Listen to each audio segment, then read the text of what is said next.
नमस्कार। हमारे इस खास कार्यक्रम एस्ट्रो गुरु में आप सभी का स्वागत है। दोस्तों, ज्योतिष का महत्व हमारे जन्म से मृत्यु तक जुड़ा होता है और यही वजह है कि ज्योतिष को विज्ञान भी कहा गया है।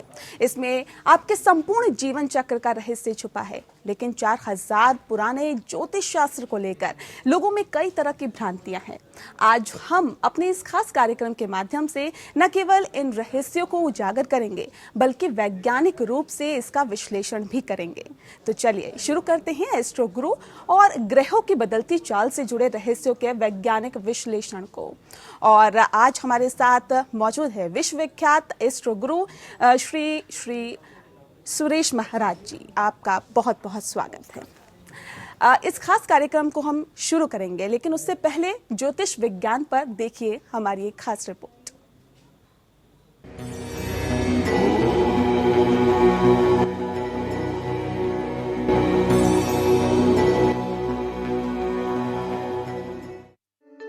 ज्योतिष पूर्ण विज्ञान है। जैसे हमारे सनातन संस्कृति का आधार वेद है, जो पूर्ण रूप से विज्ञान है, और ज्योतिष वेदों का छठा अंग माना जाता है। ज्योतिष दो शब्दों ज्योति धन अश्क से मिलकर बना है, जिसका अर्थ होता है ज्योतिपिंड। और जो ज्ञान इन ज्योतिपिंडों के जड़ चेतन के प्रभाव का अध्ययन करता है, उसे ज्योतिष विज्ञान कहते हैं। सबसे पहले इसी विज्ञान ने ब्रह्मांड के बारे में, नक्षत्रों, ग्रहों, राशियों के बारे में विस्तार से बताया। उसका गणितीय संयोजन भी प्रस्तुत किया, जो आज के खगोल विज्ञान का आधार बना। पृथ्वी पर होने वाली ऋतुओं, तिथि, समय, अंक, समुद्र में ज्वार भाटे, सूर्य चंद्र ग्रहण या धरती पर होने वाले सृजन, विकार या विनाश का सटीक विश्लेषण ज्योतिष विज्ञान में प्रस्तुत किया गया। ज्योतिष में केवल पृथ्वी ही नहीं, बल्कि सौर मंडल के ग्रहों का नियमन करने वाली गतियों, उनके प्रभाव आदि का विस्तार भी वैज्ञानिक आधार पर पेश किया जाता है। लोग जिस न्यूटन का नाम लेते नहीं थकते, उसे भास्कराचार्य ने पहले ही सिद्ध कर दिया था। एक बार आप आर्यभट्ट और वराहमिहिर द्वारा बनाई गई वेधशालाओं के दर्शन कर लें, तो ज्योतिषीय गणना की सटीकता और भारतीय विज्ञान के मुरीद हो जाएंगे। आर्यभट्ट और वराहमिहिर ने ज्योतिष का संवर्धन किया और अपने ठोस आधार प्रदान किए। भास्कराचार्य ने न्यूटन से बहुत पहले ही गुरुत्वाकर्षण शक्ति का प्रतिपादन कर दिया था। आज से करीब 2000 साल पहले वराहमिहिर ने 27 नक्षत्रों और 7 ग्रहों तथा ध्रुव तारे को वेधने के लिए एक बड़े जलाशय में स्तंभ का निर्माण करवाया था। ज्योतिष अंधविश्वास नहीं है, सदियों का विश्वास है, प्रामाणिक विज्ञान और सशक्त शास्त्र है। समूची ज्योतिष विद्या पर प्रश्न चिन्ह भारतीय संस्कृति पर प्रश्न चिन्ह जैसा है। नारद, आर्यभट्ट, वराहमिहिर, पराशर, गर्गाचार्य, लोमश ऋषि, निम्बकाचार्य, भास्कराचार्य, ब्रह्मगुप्त, यह सिर्फ नाम नहीं है, ज्योतिष शास्त्र में इनका अपना गौरवमयी यशस्वी योगदान रहा है। एक बात और, जब राजनीति विज्ञान हो सकता है, समाज विज्ञान हो सकता है, मन का भी मनोविज्ञान हो सकता है, तो ज्योतिष विज्ञान क्यों नहीं हो सकता? सरल शब्दों में कहें तो ज्योतिषी के पास जाना वैसा ही है जैसे किसी डॉक्टर के पास जाना।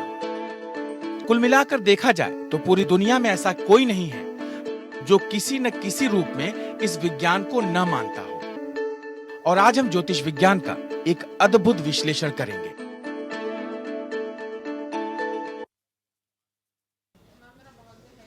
तो रिपोर्ट के माध्यम से आपने ज्योतिषी विज्ञान के बारे में तो बहुत कुछ जान लिया होगा। और अब हमारे साथ इस वक्त श्री सुरेश महाराज जी जुड़े हुए हैं। उनके स्वागत के साथ ही उनसे बहुत सारी जानकारियां भी हम लेंगे। सबसे पहला सवाल मेरा आपसे है, सर, आप मुझे ये बताने की यहाँ पर कोशिश करें कि किस तरह से, क्योंकि आज बसंत पंचमी का दिन है, दान और स्नान का विशेष महत्व माना जाता है। ऐसे में आपके नजरिए से बसंत पंचमी कितना महत्वकारी आज का दिन है? वसंत पंचमी एक्चुअल में वसंत ऋतु में ही आती है और इस दिन अपन माँ सरस्वती की पूजा करते हैं। जब बच्चा अपना बड़ा होता है 3 साल का 4 साल का, तो सबसे पहले अपन सरस्वती माँ की पूजा करते हैं। जी जो सरस्वती माँ है वो विद्या दाता है, विद्या की वो माँ है। तो इसीलिए अपन सबसे पहले पूजा उसी की करते हैं। या घर के अंदर बही खाते, किताबें या जो भी है अपनी, अपन उसी की पूजा करते हैं। जैसे कि दुकान के अंदर अपन बही खाते रहते हैं, तो उस वसंत पंचमी के दिन अगर आपने मुहूर्त निकाला, दिवाली के अंदर अपन मुहूर्त निकालते हैं, उससे अच्छा अपन अगर वसंत पंचमी के दिन निकालते हैं तो बहुत ही अच्छा होता है। उस दिन कलम की और किताब की पूजा होती है। जी, कलम की और किताब की पूजा होती है। लेकिन ये पूजा आखिर कैसे हो कि विशेष फल जो सरस्वती माँ है वो अपने भक्तों को दे, ये भी कहीं ना कहीं दर्शक जानना चाहते हैं। हाँ, सरस्वती माँ का जो विशेष फल है वो एप्पल है, सेब है। तो सेब, कुमकुम और ये सारी चीजें लेके अगर अपन कलम और किताब की पूजा करते हैं माँ सरस्वती के सामने, तो वो एकदम शुभ रहेगा। जी बिल्कुल। तो ये हुई सरस्वती माँ की पूजा आपने कैसे करनी है और इनका क्या महत्व है। लेकिन बात अगर ज्योतिष विज्ञान की करें तो एक सवाल सभी के जहन में आता है कि तमाम विज्ञानों की हम बात करते हैं, लेकिन जब ज्योतिष विज्ञान की बात होती है तो इस पर कहीं ना कहीं लोग आशंकाओं की नजरों से देखते हैं। क्या है ये ज्योतिष विज्ञान, हमें बताएं आप। सबसे पहले क्या है कि जो ज्योतिष जो चीज रहती है, जैसे कि कोई एक घर में बच्चा पैदा होता है, जी जी। तो अपन उस टाइम के, उस तारीख के हिसाब से अपन उसकी गणना करते हैं ग्रहों की।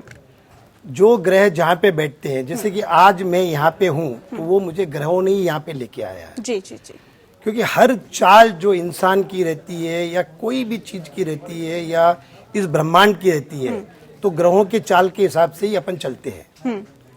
आज मैंने सोचा नहीं था कि मैं यहाँ पे आऊंगा, मैंने अचानक प्लान बनाया और मैं यहाँ बैठ गया। तो ये क्यों हुआ, मैंने आज भी मेरी प्रश्न कुंडली से देखा तो मुझे ऐसा लगा है कि भाई शुक्र ने मुझे यहाँ पे लेके आया है। क्योंकि अभी मैं शुक्र के अंडर में हूँ। मेरी जो महादशा है, जो मेरी दशा है, वो शुक्र के अंडर में है। तो इसी हिसाब से मैं शुक्र के हिसाब से आया हूँ। या कोई अचानक आदमी बैठे बैठे ही करोड़पति हो जाता है, तो वो उनके ग्रह है। जैसे कि मैं आपको 2-3 चीजों को उदाहरण देता हूँ, ग्रहों की चाल का उदाहरण देता हूँ। कि जैसे कि ग्रह ऐसे होते हैं कि एक क्रिकेट प्लेयर है धोनी, जी जी, वो टीटी था, लेकिन उसको क्रिकेट का बहुत अच्छा शौक था। तो उसकी जन्म पत्रिका के अंदर चंद्र और शनि उसको क्रिकेटर बना दिया। जी जी। और अचानक से ही उसका नाम हो गया और आज आप देख ही रहे हो कि कैप्टन हो गया और उसने रिटायरमेंट भी ले लिया। फर्स्ट बात तो ये है। और दूसरी चीज है कि आप योग से पैसा कमाना, वो आपके सामने आपके हाजिर है। बाबा रामदेव जी, उन्होंने योग सिखाते सिखाते उनकी जन्म पत्रिका के अंदर आज वो बहुत बड़े बन गए हैं। तो ये सारी की सारी चीजें ग्रहों के चाल के हिसाब से ही होते हैं। जैसे कि किसी ने मुझे पूछा था कि भाई एक लड़का है जो 12 तारीख जुलाई के दिन वो पैदा हुआ है और दूसरा और एक लड़का है, तो इन दोनों में बहुत फर्क है जी।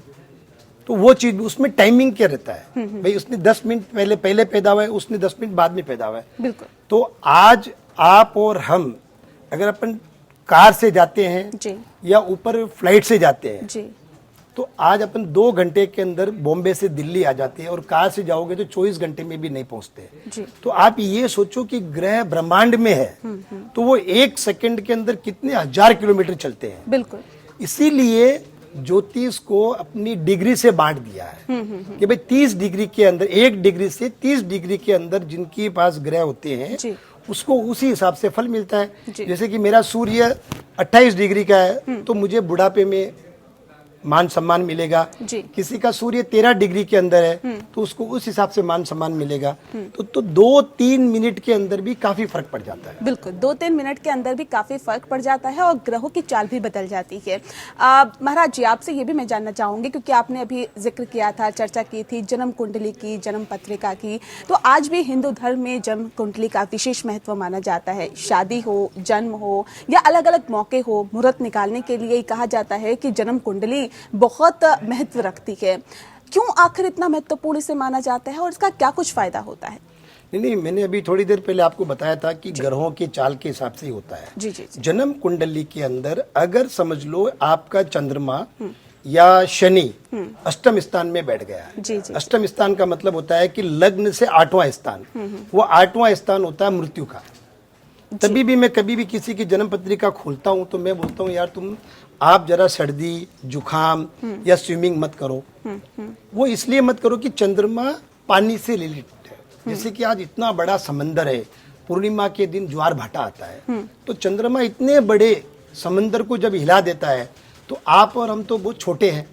तो अष्टम स्थान के अंदर जो भी ग्रह रहता है उसी हिसाब से वो फल मिलता है। जैसे कि किसी का चंद्रमा समझ लो चौथे घर के अंदर है, लग्न से चौथे घर में, तो उसका राजयोग हो जाता है। क्यों राजयोग होता है? कि वो 10वें घर को देख रहा है जी। तो एक राशि अपने 2 ग्रहों को देखती है, जी जी जी बस सामने वाला घर को भी देखती है और पीछे भी देखती है। जी जी इसी हिसाब से जो शनि है, शनि अगर किसी का अष्टम स्थान में होगा तो मैं उसकी बीमारी भी बताता हूँ कि भाई तेरे को हार्ट का प्रॉब्लम, तेरे को हड्डी का प्रॉब्लम आने वाला है, तेरे को बोन्स का प्रॉब्लम आने वाला है, शायद तेरे को बोन्स कैंसर भी हो सकता है, क्योंकि वो मृत्यु के घर में बैठा है।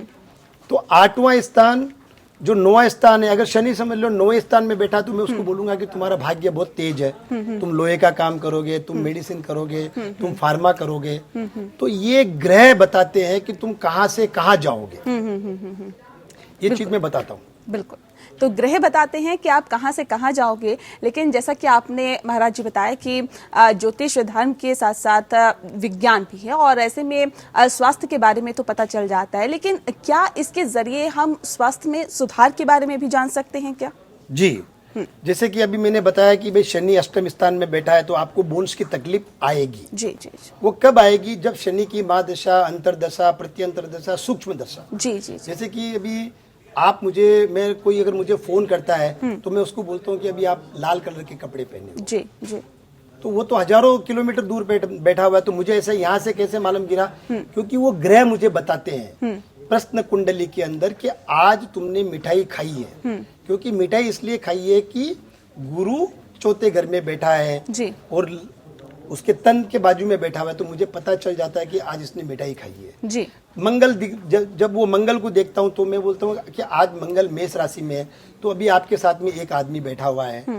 और मंगल जब लग्न में रहता है तो मैं बोलता हूँ कि तूने लाल कलर के कपड़े पहने हुए हैं। या बुध है, बुध समझ लो बाजू से देख रहा है तो मैं बोलता हूँ लाल और हरे कलर के कपड़े पहना है। या तुमने 3-4 कलर के कपड़े पहना है। तो जब 3-4 ग्रह उसके आजू बाजू में रहते हैं ना, तो वो सारे कलर के जैसे रंग के, जैसे भी आप है, आपके ब्लैक के अंदर सारे कपड़े हैं, लाल भी है, ग्रीन भी है, सब कुछ है। जी जी वो एक चीज का पता चलता है। जी जी जी तो ये आप देखो कि हजारों किलोमीटर दूर रहने के बाद में भी जन्म पत्रिका, प्रश्न कुंडली आपको हमारे को बता देते हैं कि ये कलर के कपड़े पहने हुए, तुमने ये खाया है, तुम ये कलर कपड़े पहन के बाहर जा रही है, तुम ब्लू कपड़ा पहन रही थी लेकिन अचानक तुमने व्हाइट पहन लिया है। तो वो चीजें प्रश्न कुंडली से, ग्रहों से ही पता चलती है। बिल्कुल, ग्रहों से ये सब तमाम चीजें पता चल जाती है। लेकिन एक महाराज जी सवाल ये भी निकलता है कि क्या ज्योतिष के आधार पर भविष्य को भी सटीक रूप से आंका जा सकता है, पढ़ा जा सकता है? क्योंकि आपने कहा कि जो पास्ट है, भूतकाल तो हम पहचान लेते हैं ग्रहों के चाल से, लेकिन भविष्य काल को कैसे पहचाने? भविष्य भी ज्योतिष से ही लगा हुआ है जी। आपके ग्रह जैसे बैठे हुए आपको वही करना। जैसे भी मैं 3 दिन पहले मैं किसी की जन्म पत्रिका देखने के लिए गया था। जी। उस लड़की ने फैशन डिजाइनर ले रखी थी, तो मैं बोला तू फैशन डिजाइनर बनेगी नहीं, क्योंकि तेरा तो शनि भाग्य में बैठा हुआ है, तेरे को मंगल देख रहा है, तो तू डॉक्टर बनना चाहिए। तो उसके माँ बाप ने उसको बोल दिया कि भाई तुम डॉक्टर बनोगी। तो ये मैं क्या चीज बता रहा हूँ, ये मैं भविष्य बता रहा हूँ, मैं नहीं, कोई भी ज्योतिष वाला बताएगा।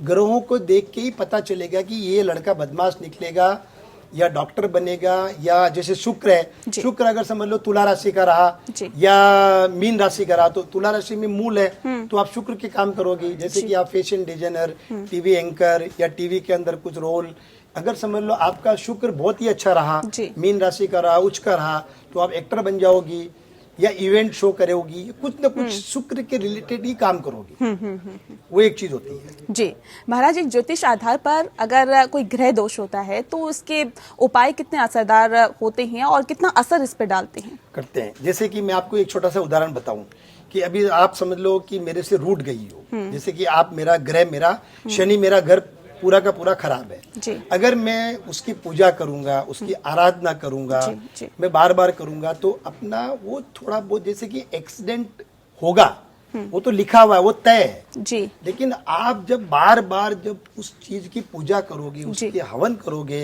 या उसके रिलेटेड जैसे हनुमान चालीसा करोगे जी। या आपको ज्योतिष ने बता दिया भाई शनि को शांत करने के लिए आप हनुमान चालीसा करो, तो वो थोड़ा बहुत हाथ टूटने की जगह आपकी उंगली टूटेगी। जैसे कि अभी आप मेरे से रूठ गई हो, जी। तो मैं बार बार आपको मनाते रहूंगा, तो आप मान जाओगी। लेकिन किसी न किसी थोड़ा तो कि 5% भी आपके मन में ये रहेगा कि ये आदमी ठीक नहीं है। लेकिन आप मेरे से हंसते हुए बात करोगी, जी। खुश भी रहोगी, सब कुछ रहोगी, लेकिन कहीं ना कहीं एक टीस रहेगी। जी, जी। वो ही एस्ट्रोलॉजी है। एस्ट्रोलॉजी कोई बहुत बड़ा नहीं है। एस्ट्रोलॉजी के अंदर यही चीज बताई हुई है कि आपका ग्रह ये खराब है, आप इसकी पूजा करो, जी। वो ठीक करेगा। लेकिन आपको थोड़ी बहुत तो चोट खानी ही पड़ेगी। जी जी जी। महाराज जी, ग्रह नक्षत्रों के चाल का आम जनजीवन पर क्या असर होता है और किस तरह से प्रभाव डालता है? ग्रह, अभी आपको मैंने स्टार्टिंग में क्या बताया, जैसे कि धोनी जी का बताया, जी। है नहीं, या कोई अचानक, जैसे कि मैंने बिल गेट्स का नाम सुना है। जी। बिल गेट्स पढ़ने में जीरो थे, वो काले से आए, लेकिन ग्रहों ने उनको अचानक वापस ज्ञान दिया, वो कहाँ से कहाँ पहुंच गए। जी जी जी। तो ग्रहों का चाल यही होता है, जब आपके ग्रह उच्च के हैं तो वो उच्च के ही रहेंगे। जैसे मैं उदाहरण में खुद मेरे पे ले लेता हूँ। जैसे कि मैं कभी भी सोचा नहीं था कि मैं एस्ट्रोलॉजर बनूंगा। मैंने 9th पास की है, मैंने कोई एस्ट्रोलॉजी पढ़ी नहीं है, जी। कुछ भी नहीं है। मुझे ग्रहों के चाल ने ही मुझे 6th सेंस दिया है। अचानक मैं एस्ट्रोलॉजर बन गया जी। और जो भी मैं बोलता हूँ वो सही जाता है। मुझे भी कभी कभी अफसोस होता है। तो ये ग्रह कराते हैं। ये सारे के सारे एस्ट्रोलॉजर बनाना, एक्टर बनाना, मैंने आदमी बोलते हैं ना कि भाई कि एक छोटी सी चीज बताऊं कि एक सीधा साधा भोला आदमी भी टॉप से लेवल पे पहुंच जाता है। वो ग्रह लेके जाते हैं। ग्रह लेके जाते कोई किसी का, अभी मैंने सपोर्ट किया, तो तुमने क्यों सपोर्ट किया है कि उसके ग्रह अच्छे हैं, इसलिए आपने सपोर्ट किया। तो ग्रह ही आगे बढ़ाते हैं। जी बिल्कुल। तो ग्रहों का बहुत महत्व होता है ज्योतिष में। चंद्र या सूर्य ग्रहण की अगर हम बात करें महाराज जी, तो इनका क्या कुछ महत्व है और ये कितना असर डालते हैं? नहीं, चंद्र ग्रहण और सूर्य ग्रहण के अंदर, इसके अंदर एक छोटी सी पौराणिक कथा है कि जैसे वैज्ञानिक लोग बोलते हैं कि भाई पृथ्वी और चंद्रमा के बीच में अगर सूर्य आ गया तो सूर्य ग्रहण हो जाता है। ये भी बात सही है जी। लेकिन आप ये सोचो कि हजारों साल पहले एस्ट्रोलॉजर, ज्योतिष विज्ञान ये बता देते हैं कि ये तारीख के दिन आपको सूर्य ग्रहण आएगा। जी जी। तो ये किसने बताया? वैज्ञानिक ने थोड़ी बताया है, ये तो एस्ट्रोलॉजर ने बताया। बिल्कुल। जैसे कि पंचांग बनता है, साल भर का पंचांग एक साथ में बताते हैं कि ये तिथि इस दिन आने वाली है। कहाँ वैज्ञानिक लोगों ने बताई है? बिल्कुल। आप मुझे बताइए ना। तो यही चीज होती है। जैसे सूर्य ग्रहण, जैसे एक पुरानी कथा है कि भाई जब विष का हो रहा था, जो विष जब समुद्र मंथन हो रहा था, समुद्र मंथन के अंदर राहु ने चंद्रमा और सूर्य के बीच में बैठ के अमृत पिया। वो भी भगवान की मर्जी थी, क्योंकि राहु भगवान का भक्त था। उसकी ताकत कम करने के लिए भगवान की मर्जी के हिसाब से वो सूर्य और चंद्रमा के बीच में जी उसको बिठा के उसको अमृत पिलाए थे। जी जी। फिर उनकी गर्दन काट के राहु और केतु अलग अलग हो गए। ये चीज भी है कि 2.5-3 घंटा राहु और केतु सूर्य को और चंद्रमा को तकलीफ देते हैं। ये भी एक चीज सही है और यही है, मान्यता यही है। अभी वैज्ञानिक के हिसाब से वो सही है कि भाई पृथ्वी घूमती है, वो भी सही है। दोनों के दोनों सही है। तो आप ये सोचो कि एक एस्ट्रोलॉजर, एक ज्योतिष विज्ञान 100 साल के पंचांग दे सकता है। बिल्कुल। इतना अच्छा मैथमेटिक्स है। जी जी जी जी। आप बताइए मुझे। तो यही होता है। और बोलिए। जी, ग्रह नक्षत्रों की आप लगातार बात कर रहे हैं महाराज जी, और ग्रह नक्षत्रों की अगर हम बात करें तो विश्व भर में, क्योंकि ज्योतिष को नहीं माना जाता है, कैसे इसे विज्ञान के रूप में बताएं कि लोग इस पर विश्वास करने लगे और विश्व विख्यात ये चीजें हों? मैम, विश्वास की बात तो ये है कि पर्दे के पीछे मेरे पास बड़े बड़े लोग आते हैं और बाहर बोलते हैं कि हम ज्योतिष को मानते ही नहीं है। जी जी। वो लोग आते हैं। अभी कुछ क्लाइंट तो मेरे ऐसे भी है कि वो बोलते हैं कि बोले महाराज जी मैं 7 बजे उठ गया हूँ, मैं रूम के बाहर कब निकलूं? आप ये सोचो। जी। और इसमें हिंदू भी मानते हैं, गरीब आदमी भी मानता है, अरबपति आदमी भी मानता है। जी जी जी। अभी ये बात अलग है कि ज्योतिष कैसा है, ज्योतिष का जो बताने वाला आदमी कैसा है। बिल्कुल। कुछ लोग ज्योतिष के अंदर लोगों को डरा भी देते हैं। जैसे कि एक मेरा क्लाइंट है, उनको किसी ज्योतिष ने बोला कि आप पन्ने की अंगूठी डाल लो, और मैंने उनको बोला कि भाई आप पन्ने की अंगूठी मत डालो, लेकिन उसने डरा दिया कि अगर आप पन्ने की अंगूठी खोल दोगे तो आप मर जाओगे। तो ये सारी चीजें क्या होती है, मिक्स होती है। इसलिए कुछ लोग मानते हैं लेकिन कुछ नहीं मानते हैं। जो नहीं भी मानते हैं उनके ऊपर भी ग्रह हावी होते हैं, और जो मानते हैं उनके ऊपर भी ग्रह हावी होते हैं। आप एक सोचो ना, एक बहुत बड़ा साम्राज्य खड़ा कर दिया जी जी जी। और अचानक वो डाउनफॉल हो गया, बैंक के अंदर नाम खराब हो गया, सब कुछ खराब। तो वो एस्ट्रोलॉजी, वो उनकी तकदीर उनके ग्रह ही बताते हैं। उनके ग्रहों ने ही उनको डुबा दिया है, जी जी जी। क्योंकि गलत डिसीजन लेना चालू कर देता है आदमी। इससे एक बहुत महत्वपूर्ण सवाल मेरे भी जहन में है सर, मैं पूछना चाहूंगी आपसे महाराज जी कि जैसे कि आपने कहा कि ज्योतिष के ऊपर डिपेंड करता है कि ज्योतिष कैसा है, बताने वाला कैसा है, तो ये कैसे पता लगाए कि ज्योतिष ठीक है या सही उपाय बता रहे हैं या फिर नहीं बता रहे? हाँ, ये आपने बहुत अच्छा क्वेश्चन पूछा है। इससे अच्छा क्या रहता मालूम है क्या आपको, कि आप एक के ऊपर कभी भी भरोसा मत करो। आप 2-3 ज्योतिष के, जैसे कि आप कॉमर्स भी लेते हो, उसके साथ में अलग अलग पढ़ाई भी पढ़ते हो, उसके साथ अलग पढ़ाई करते हैं, तो वही चीज ज्योतिष के अंदर भी यही होता है कि आप एक के ऊपर कभी भरोसा मत करो। अगर आपको जरा भी अगर वहम आ गया तो कोई अच्छे ज्योतिष वाले के पास भी जाओ, क्योंकि ये नहीं है कि वो सामने वाला एक ही मुझे अच्छा बताएगा। लेकिन ज्योतिष के अंदर आप अगर एक को ही मान के रखोगे, तब एक को मान के रखना चाहिए जब उसकी सारी भविष्यवाणी सटीक जा रही है। बिल्कुल। ये एक चीज है। अभी कुछ लोग बोलते हैं, बोले महाराज जी यार मैंने ये चीज कर ली आपके कहने से और मेरा तो अभी तक ठीक नहीं हुआ। अरे ठीक कैसे होगा, तुमने तो इतना पाप किया है, तो वो ठीक होते होते जितने पाप करते हुए तुमको 12 साल हो गए, है नहीं? 12 साल से हो गए पाप करते हो, और ज्योतिष एक 5 मिनट में ठीक कहाँ से करेगा? बिल्कुल बिल्कुल। तो उसके ऊपर आपको थोड़ा बहुत भरोसा रखना पड़ेगा।